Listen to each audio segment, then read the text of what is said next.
அன்பினர்களே, மீண்டும் வளைகுடாவில் இன்றும் முகாமிட்டு இருக்கின்றோம். இன்று ஞாயிற்றுக்கிழமை நள்ளிரவு செய்தியாக வருகின்றது, காலை செய்தியாக உங்களுக்கு வருகின்றது. டெல் அவீவில் மீண்டும் ஏவுகணை தாக்குதல் நடத்தி இருக்கின்றது ஈரான். அங்கு 10 பொதுமக்கள் காயப்பட்டிருக்கின்றார்கள்.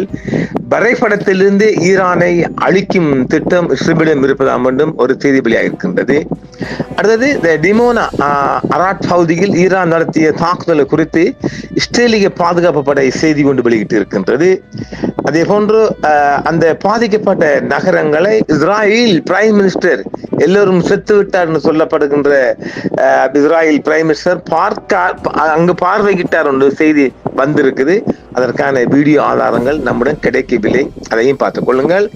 இப்பொழுது ஈரான் ஒரு எச்சரிக்கை கொடுத்திருக்கின்றது. ஈரானின் மின் உற்பத்தி நிலையங்கள் மீதான தாக்குதல் நடைபெற்று 48 மணி நேரத்துக்குள் உலகளாவிய அவருடைய டெக்னாலஜிகள் மையங்கள் தாக்கப்படும் என்று ஈரான் மிகப்பெரிய எச்சரிக்கை ஒன்றை கொடுத்திருக்கின்றது. நெய்னா தொடர்ச்சியாக 48 மணி நேர அவகாசம் கொடுத்த பிற்பாடு ஈரான் ரிட்டர்ன் ஒன்று கொடுத்திருக்கிறார். நாங்க 48 மணி நேரத்துல உங்களோட தொழில்நுட்ப மையங்களை தாக்க போகின்றோம் என்று ஈரான் மிகப்பெரிய கொடாக்கண்டன் விடாக்கண்டன் செய்தியாக கொடுத்திருக்கிறார்.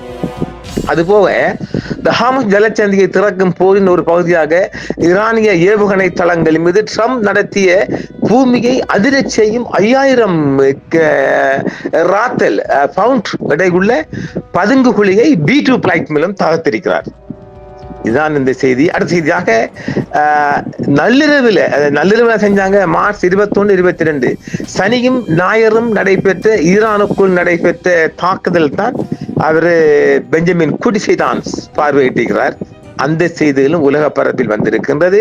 இந்த ட்ரம்ப்ட அச்சுறுத்தல்கள் எல்லாம் மிகப்பெரிய ஒரு அச்சுறுத்தலாக பார்க்கப்பட்டாலும் இப்பொழுது இந்த 4000 இந்த டிகோ காசியாவில தாக்கினாங்கல்ல ஈரான், அந்த 4000 கிலோமீட்டர் பாஞ்சதை மிகப்பெரிய ஒரு அதிர்ச்சியாக குடிசாதான் பார்த்து மிகப்பெரிய ஸ்டெப் பின்பற்றிருக்கிறார். இதுதான் இந்த செய்தி உலக பரப்பில் மிக இசு செய்தியாக பார்க்கப்படுகிறது. உங்களுக்கு இன்று திங்கட்கிழமை காலை செய்தியாக பார்ப்போம்.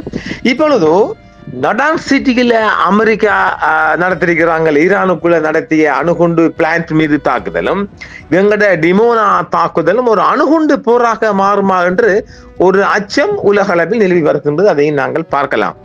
இவைதான் இன்றைய முன்னோட்ட செய்திகளாக நாங்கள் பார்த்து இந்த செய்திக்குள் போவோம். வாங்க நேர டிரெக்டா டெல் அவீவுக்குள்ள போவோமா?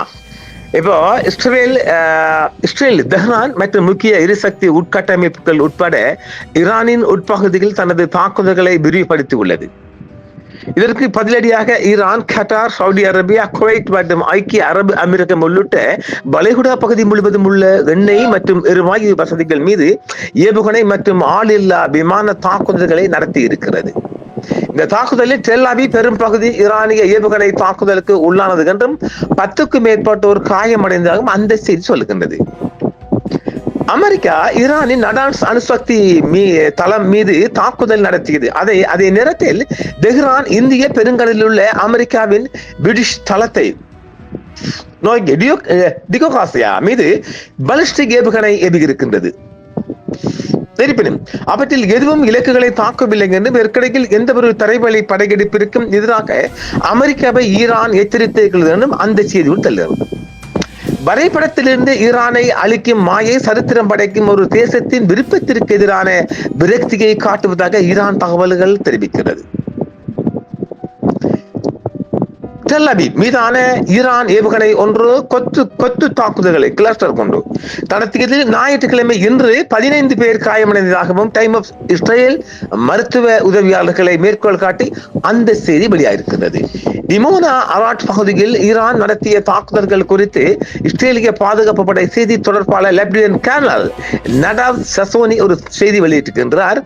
ஈரான் தாக்குதல்கள் குறித்து அவர் வெளியிட்ட செய்தியில் இஸ்ரேலிய நகரங்களை தாக்க ஈரான் சமீபத்திய தாக்குதலை அதிகரித்துள்ளதாகவும் அதற்காக ஏவுகணைகளை பயன்படுத்தியதாகவும் கூறினார். ஒவ்வொரு வான் பாதுகாப்பும் 100% வெற்றி பெறுவதில்லை. வான் பாதுகாப்பு தோல்வி அடைந்த டிமோனா மற்றும் அராட் பகுதியில் என்ன நடந்தது என்பதை நாங்கள் பகுப்பாய்வு செய்து வருகிறோம் என்றும் ஈரான் நீண்ட தூரம் சென்று தாக்கும் பாலிஸ்டிக் ஏவுகணைகளை அறிமுகப்படுத்தி அவர் சொல்றார்.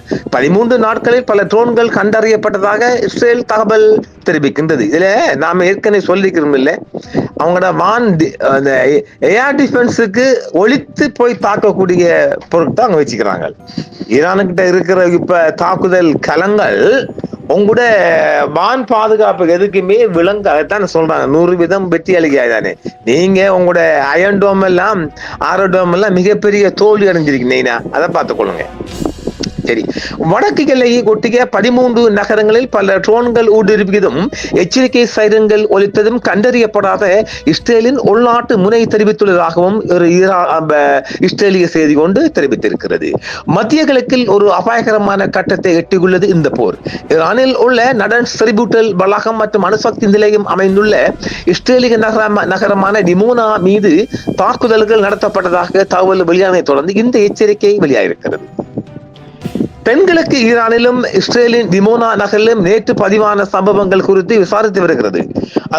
தளத்திற்கு வெளியே அசாதாரணமான அல்லது அதிகரித்த கதிர்வீச்சு அளவுகள் எதுவும் பதிவாகவில்லை என்றும் அணுசக்தி தளங்களை குறிவைக்கும் தாக்குதல்கள் பொது சுகாதாரம் மற்றும் சுற்றுச்சூழல் பாதுகாப்பிற்கு பெருகி வரும் அச்சுறுத்தலை உருவாக்கி இருக்கிறது.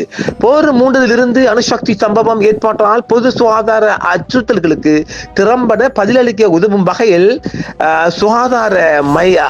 உலக சுகாதார அமைப்பு WHO தனது சொந்த ஊழியர்களுக்கும் 13 நாடுகளில் உள்ள பணியாளருக்கு முக்கியமான பயிற்சிகளை வழங்கியிருக்கிறது. அனைத்து தரப்பினரும் அதிகபட்ச ராணுவ நிதானத்தை கடைபிடிக்கவும் சொன்னா யாரு கேட்க போறா? நீங்க சொன்ன கேட்க போறானா? ஈரானின் மின் உற்பத்தி நிலையங்கள் மீதான தாக்குதல் நடந்து 48 மணி நேரத்துக்குள் உலகளாவிய தொழில்நுட்ப மையங்கள் தாக்கப்படும் என்று ஈரானிய ஆர்மி இன்று நள்ளிரவு ஒரு இரவு கடந்த செய்தியாக ஒரு அச்சுறுத்தலை வெளியிட்டிருக்கிறது 2 அண்ணன் தம்பி நாடுகளுக்கும்.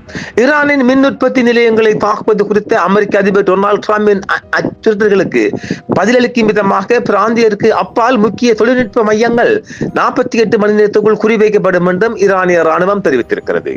பிப்ரவரி 28 முதல் ஈரானின் ஆயுதப்படைகள் ஹார்முஸ் ஜலசந்தியை நிலைநிறுத்தி உள்ளது என்றும் இதன் காரணமாக அமெரிக்கா அப்பகுதியில் உள்ள தனது தளங்களை காலி செய்ய வேண்டிய கட்டாயம் ஏற்பட்டது என்றும் மேலும் இஸ்ரேலிய ஆட்சியின் தொழில்நுட்ப மையங்கள் சேதப்படுத்தப்பட்டு அளிக்கப்பட்டன என்றும் அந்த அறிக்கை தெரிவிக்கிறது. இனிமேல் இஸ்லாமிய குடியரசின் எதிரிகளுடன் தொடர்புடைய பிராந்தியத்திற்கு அப்பாற்பட்ட தொழில்நுட்பம் மற்றும் அரசியல் இலக்குகளையும் ஈரானிய ஆயுதப்படைகள் குறிவைக்கும் என்றும் ஈரான் எச்சரித்திருக்கிறது. 48 மணி நேரத்துக்குள் ஹார்முஸ் ஜலசந்தி திறக்கப்படாவிட்டால் ஈரானின் மின்சார உட்கட்டமைப்பு மீது குண்டு வீசப்படும் என்று நெய்னா எச்சரிக்கையை தொடர்ந்து இந்த எச்சரிக்கை வந்திருக்கிறது.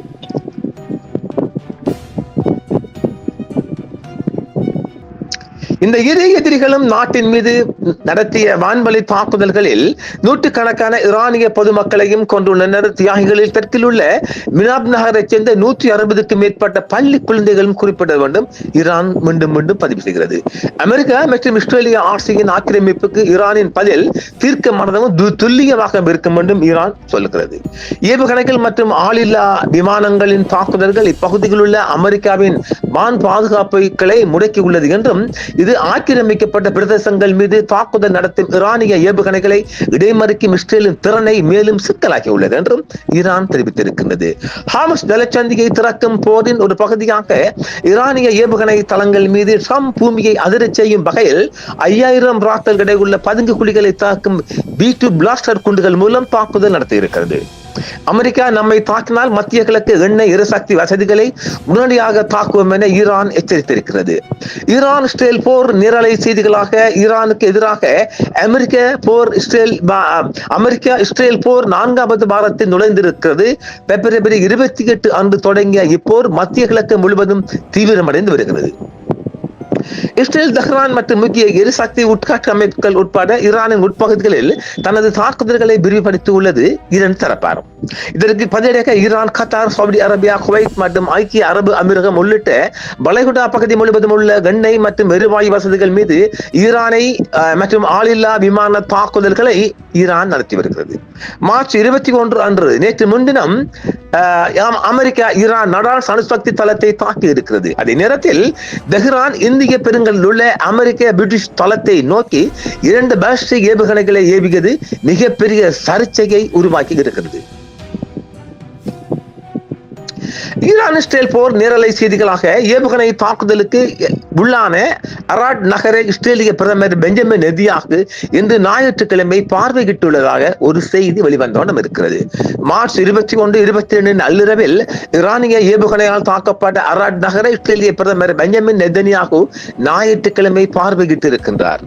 அவர் ஈரான் ஒட்டுமொத்த உலகிற்கும் ஆபத்தை விளைவிக்கின்றது என்பதற்கு உங்களுக்கு ஆதாரம் வேண்டுமானால் கடந்த 48 மணி நேரம் அதை அளித்துள்ளது என்றும், கடந்த 48 மணி நேரத்தில் ஈரான் ஒரு பொதுமக்கள் வசிக்கும் பகுதியை தாக்கியுள்ளது என்றும், அவர்கள் இதை ஒரு பெரும் படுகொலை ஆயுதமாக செய்கிறார்கள் என்றும், அதிர்ஷ்டவசமாக யாரும் கொல்லப்படவில்லை என்றும், ஆனால் அது அதிர்ஷ்டத்தால் நிகழ்ந்துள்ளது என்றும் பெஞ்சமின் நெதன்யாகு தெரிவித்திருக்கிறார். இரண்டாவதாக அவர்கள் 3 ஏக தெய்வ சமயங்களின் புனித தலங்களான மேற்கு சுவர், புனித கல்லறை தேவாலயம் மற்றும் அல்-அக்ஸா மசூதிக்கு மிக அருகில் ஜெருசலம் மீது தாக்குதல் நடத்தியிருக்கிறார்கள்.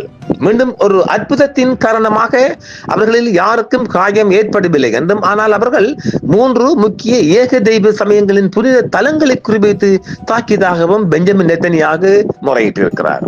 மூன்றாவதாக அவர்கள் டியேகோ கார்சியா மீது ஒரு கண்டம் விட்டு கண்டம் பாயும் ஏவுகணையை ஏவியிருக்கின்றார்கள். அது 4000 கிலோமீட்டர் தூரம் கொண்டது என்றும் நான் எல்லா நேரமும் எச்சரித்து வருகிறேன். இப்போது அவர்கள் ஐரோப்பாவின் ஆழமான பகுதிக்குள் ஊடுருவ முடியும் என்றும், அவர்கள் ஏற்கனவே ஐரோப்பிய நாடுகள் சைப்ரஸ் மீது தாக்குதல் நடத்தியுள்ளார்கள் என்றும், அவர்கள் அனைவரையும் தங்கள் இலக்காக மாற்றியுள்ளார்கள். நான்காவதாக அவர்கள் ஒரு சர்வதேச கடல் வழி பாதையும் எரிசக்தி பாதையும் தடுத்து முழு உலகையே மிரட்ட முயற்சிக்கிறது ஈரான் என்று நெதன்யாகு இன்று மிகப்பெரிய ஒரு இஷ்யூவை கொண்டு வந்திருக்கிறார். உலகம் முழுவதும் அச்சுறுத்தும் இந்த ஆட்சி தடுத்து நிறுத்தப்பட வேண்டும் என்று என்பதற்கு இதைவிட வேறு என்ன ஆதாரம் வேண்டும்? இஸ்ரேலும் அமெரிக்காவும் முழு உலகிற்காகவும் இணைந்து செயல்படுகின்றன. மற்ற நாடுகளின் தலைவர்களும் இதில் இணைவதை காண வேண்டிய நேரம் இதுதான் தருணம் என்றும் சொல்கிறார். அவர்கள் சிலர் அந்த திசையில் நகர தொடங்கி இருக்கும்போதே காண்பதில் நான் மகிழ்ச்சி அடைகிறேன் என்றும் குட்டிஷாத்தான் தெரிவித்திருக்கிறது. ஆனால் இன்னும் அதிகம் தேவைப்படுகிறது. இந்த பயங்கரவாத மதவரி பிடித்த ஆட்சியை சர்வதேச சமூகம் எதிர்கொள்ள வேண்டும் என்ற அதிபர் டிரம்பின் அழைப்பு அமெரிக்கா மற்றும் இஸ்ரேலின் பாதுகாப்பிற்கான அழைப்பு மட்டுமல்ல, அது முழு உலகின் பாதுகாப்பான அழைப்பாகும் என்றும் அவர்கள் வேண்டிய நேரம் இது என்றும் ஷிமோல் சாதான் சொல்லியிருக்கிறார். நாங்கள் பெரும் சக்தியுடன் பதிலடி கொடுக்கின்றோம், ஆனால் பொதுமக்கள் மீது அல்ல. நாங்கள் அந்த ஆட்சியை தாக்குகிறோம். நாங்கள் IRC என்ற இந்த குற்ற கும்பலை தாக்குறோம் சொல்றான் பாவி. அப்ப நீ தாக்கினாங்க சின்ன பிள்ளை என்னடா அதெல்லாம் பாருங்களேன், இந்த செய்தியை பாருங்களேன் மக்களே. நாங்கள் 2 தெளிவான இலக்குகளை வரையறுத்துள்ளோம். ஒன்று, அவர்களின் அணுசக்தி திட்டத்தை முற்றிலுமாக முறியடிப்பது, அவர்களின் ஏவுகணை திட்டத்தை முற்றிலுமாக முறியடிப்பது. இந்த 2 திட்டங்களுக்குமான பாகங்களை தயாரிக்கும் திறனை முற்றிலுமாக தகர்ப்பது. அதை அடைவதில் நாங்கள் நல்ல முன்னேற்றம் கண்டு வருகிறோம் என்றும், ஈரானிய மக்களை துன்புறுத்தி அவர்களின் வாழ்க்கையை துயரமாக்கிய, மேலும் ஒட்டுமொத்த உலகத்தின் வாழ்க்கையையும் துயரமாக்கி வரும் இந்த கொடுங்கோன்மையை அவர்கள் தூக்கி எறிவதற்கான சூழலை உருவாக்கி கொடுப்போம் என்றும் ஷிமோல் சாதான் சொல்லுது. டெல் அவிவில் உள்ள விமான நிலையத்துக்கு அருகில் ஈரானிய ஏவுகணைகளை தாக்கியதாக இஸ்ரேலிய ஊடகங்கள் இன்று ஞாயிற்றுக்கிழமை செய்தி வெளியிட்டு இருக்கின்றது. பிராந்திய எண்ணெய் எரிசக்தி உட்கட்டமைப்பை தகர்ப்போம் என ட்ரம்பிற்கு ஈரான் எச்சரித்திருக்கிறது. ட்ரம்பின் அச்சுறுத்தல் குறித்து ஈரானிய சபாநாயகர் கலிபா பிராந்தியம் முழுவதும் உள்ள முக்கிய உட்கட்டமைப்பு, எரிசக்தி உட்கட்டமைப்பு மற்றும் எண்ணெய் வசதிகள் முறையான இலக்குகளாக கருதப்பட்டு மீள முடியாத வகையில் அளிக்கப்படும் என்றும், மேலும் உலகம் முழுவதும் எண்ணெய் விலை நீண்ட காலத்திற்கு உயர்வாக இருக்கும் என்றும் ஈரான் எச்சரிக்கிறது. அதாவது மீண்டும் டபுள் என்டி தாரம் பாருங்க. எங்கள் மீது தொடர்ச்சியாக இந்த சாத்தான்கள் தாக்குதல் நடத்தி அழிக்க வருகின்ற போது, நாங்கள் இந்த பகுதியில் இருக்கின்ற பிராந்தியம் முழுவதும் இருக்கின்ற LNG மற்றும் எண்ணெய் வயல்களை தாக்கப்பட்டால் எண்ணெய் விலை நீண்ட காலத்துக்கு உயர்வாகவே இருக்கும் என்று ஈரான் எச்சரிக்கின்றது. இது சரிதானே? நீண்ட காலத்துக்கு ஆயில் பிரைஸ் இன்க்ரீஸ்லாம் இருக்க போது அதுக்கு மாற்று கருத்து கிடையாது மக்களே. நாம அதை சொல்லிருக்க. அதாவது இப்ப நேற்று முழுவதும் உலகம் முழுவதும் வருகின்ற செய்தி என்ன தெரியுமா? இந்த தாக்குதல் உலகம் முழுவதின் ஒட்டுமொத்த மனிதனின் வயிற்றை பாதிக்க முடியுது. நாம அடிவயிற்றை சொன்னோம். அதிபர்கள் மர பாவம் பசி பஞ்சம் வரும் இல்லை. அதைத்தான் இப்பொழுது உலகம் முழுவதும் ஒரு செய்தியாக இந்தியா மற்றும் உலகம் முழுவதும் ஆங்கிலம் தமிழ் செய்திகள் வெளிவந்த வண்ணம் இருக்கின்றது. இந்த யுத்தம் முழு மனிதனின் வயிற்றையும் பாதிக்க போகிறது. சரிதானே?